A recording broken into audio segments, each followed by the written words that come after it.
Jadi di sini materi yang akan kita bahas adalah fotoperiodisme dan embriogenesis. Materi yang akan kita bahas pertama kali adalah fotoperiodisme. Fotoperiodisme adalah respon tumbuhan terhadap lamanya penyinaran yang dapat merangsang pembungaan. Istilah ini digunakan di mana fase perkembangan tumbuhan dipengaruhi oleh penyinaran yang diterima oleh tumbuhan tersebut. Ada 4 macam klasifikasi fotoperiodisme, yaitu short day plants, long day plants, intermediate day plants, dan neutral day plants. Tumbuhan berhari pendek atau bisa juga disebut dengan short day plants. Tumbuhan ini berbunga jika malam lebih panjang daripada siang hari, maka siangnya kurang dari 12 jam. SDP, yaitu short day plants, menghasilkan bunga terutama di musim dingin. Contohnya bunga aster, bunga krisan, dan bunga dahlia. Tumbuhan berhari panjang atau yang disebut dengan long day plants adalah tumbuhan yang pembungaannya dipengaruhi oleh panjang hari yang lebih panjang daripada periode kritis atau disebut dengan periode gelap dengan dipengaruhi faktor lingkungan lainnya. Pengaruh cahaya terhadap tumbuhan berhari panjang yaitu tumbuhan akan berbunga jika lama gelap lebih pendek daripada periode kritis gelap atau kurang dari 10 jam. Ciri-ciri tanaman berhari panjang. 1. Membutuhkan penyinaran lebih panjang. 2. Periode gelap lebih pendek daripada periode kritis. Contoh tanaman dari tumbuhan berhari panjang. 1. Kubis. 2. Oat. 3. Bayam. 4. Gandum. 5. Lobak. Tumbuhan berhari sedang. Tumbuhan berhari sedang adalah berbunga jika terkena penyinaran kira-kira 12 jam sehari. Contohnya tumbuhan kacang dan tebu. Neutral day plants, tumbuhan hari netral. Tanaman ini mengalami pembungaan secara mandiri karena panjang penyinaran tidak mempengaruhi proses pembungaan. DNP sangat menghasilkan bunga sepanjang tahun. Contohnya yaitu bunga matahari, bunga kapas, dan bunga mawar. Materi kedua yang akan kita bahas adalah embriogenesis. Embriogenesis adalah proses pembentukan dan perkembangan embrio. Proses ini merupakan tahapan perkembangan sel setelah mengalami pembuahan atau fertilisasi, di mana kita mengetahui bahwa pembuahan adalah proses bertemunya sel sperma dan sel ovum. Embriogenesis meliputi pembelahan sel dan pengaturan di tingkat sel. Sel pada embriogenesis disebut sebagai sel embriogenik. Tahapan pada embriogenesis secara umum melalui beberapa fase antara lain 1. Zigot atau sel tunggal, 2. Morula, 3. blastula, 4. gastrula, 5. fetus atau janin. Dan di samping ini adalah proses atau tahapan fase dari embriogenesis yang dimulai dari zigot, lalu morula, lalu blastula, lalu gastrula. Tahap zigot. Zigot adalah sel yang terbentuk sebagai hasil bersatunya dua sel kelamin atau sel ovum dan sel sperma yang telah matang. Pertemuan antara sel sperma dengan sel ovum akan menghasilkan zigot. Zigot akan melakukan pembelahan sel atau cleavage.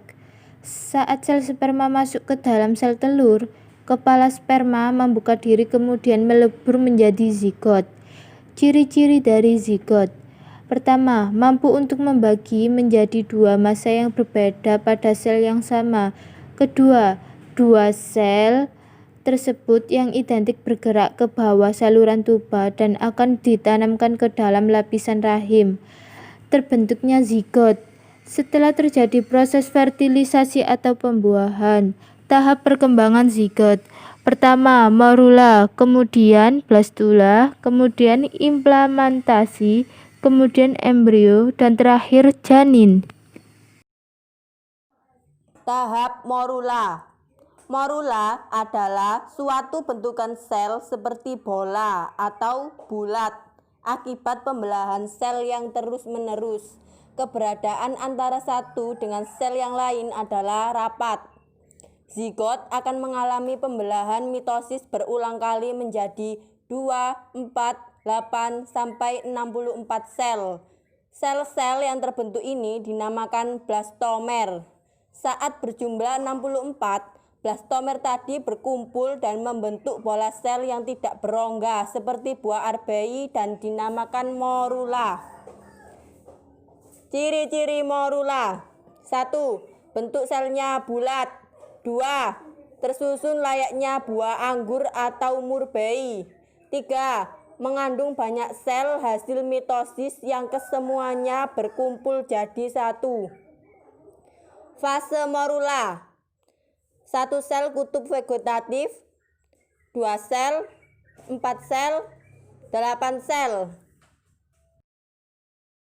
Tahap blastula. Blastula merupakan bentuk lanjutan dari morula yang terus mengalami perkembangan. Sementara sel-sel morula mengalami pembelahan terus-menerus. Terbentuklah rongga ataupun celah di bawah piringan germinal. Rongga ini makin lama makin membesar dan berisi cairan. Embrio yang sudah memiliki rongga disebut dengan blastula, sedangkan cairannya disebut blatosol. Proses terbentuknya blastula pada embrio disebut blastulasi. Ciri-ciri dari blastula: 1. Ditandai dengan adanya perubahan sel dengan mengadakan pelekukan yang tak beraturan. 2. Mempunyai rongga yang berisi cadangan makanan atau yang disebut dengan blastosol. 3. Terjadi pembagian sitoplasma ke dalam 2 kutub yang dibentuk pada fase morula.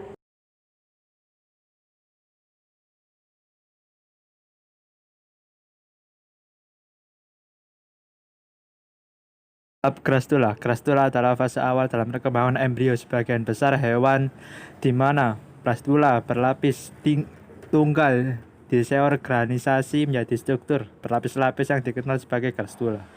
Terbentuk blastula terjadi ketika blastula terdiri dari satu lapisan melipat ke dalam dan membesar untuk membentuk grastula. Ciri-ciri dari grastula: pertama, dijumpai adanya lubang lekukan atau blastopor. 2. Terdapat ruang yang disebut dengan alcenteron atau gastroseol. Terdapat tiga lapisan embrionik: endoderm, mesoderm, ektoderm. Tahap organogenesis. Tahap ini adalah tahap terakhir. Tahap organogenesis merupakan proses pembentukan berbagai organ tubuh yang berkembang dari 3 lapisan gastrula. 1. Lapisan ektoderm. Lapisan ektoderm merupakan lapisan terluar. Lapisan ini berkembang menjadi rambut, kulit, sistem saraf, dan indera. 2. Lapisan mesoderm. Lapisan mesoderm berada pada lapisan tengah yang berkembang menjadi otot, rangka, alat reproduksi, alat peredaran darah, dan alat ekskresi. 3. Lapisan endoderm. Lapisan ini adalah lapisan terdalam. Lapisan ini berkembang menjadi alat pencernaan dan alat pernafasan. Tahap janin atau fetus. Fase fetus yang dimulai pada minggu ke-8 hingga bayi dalam kandungan lahir ke dunia. Dalam fase ini, bayi disebut dengan fetus. Fase ini ditandai dengan fetus menyerupai manusia, mulai dari wajah, tangan, dan kakinya. Semua organ dari fetus ini juga mulai tampak setelah berproses selama kurang lebih 30 minggu. Meskipun awalnya hanya berukuran 3 cm.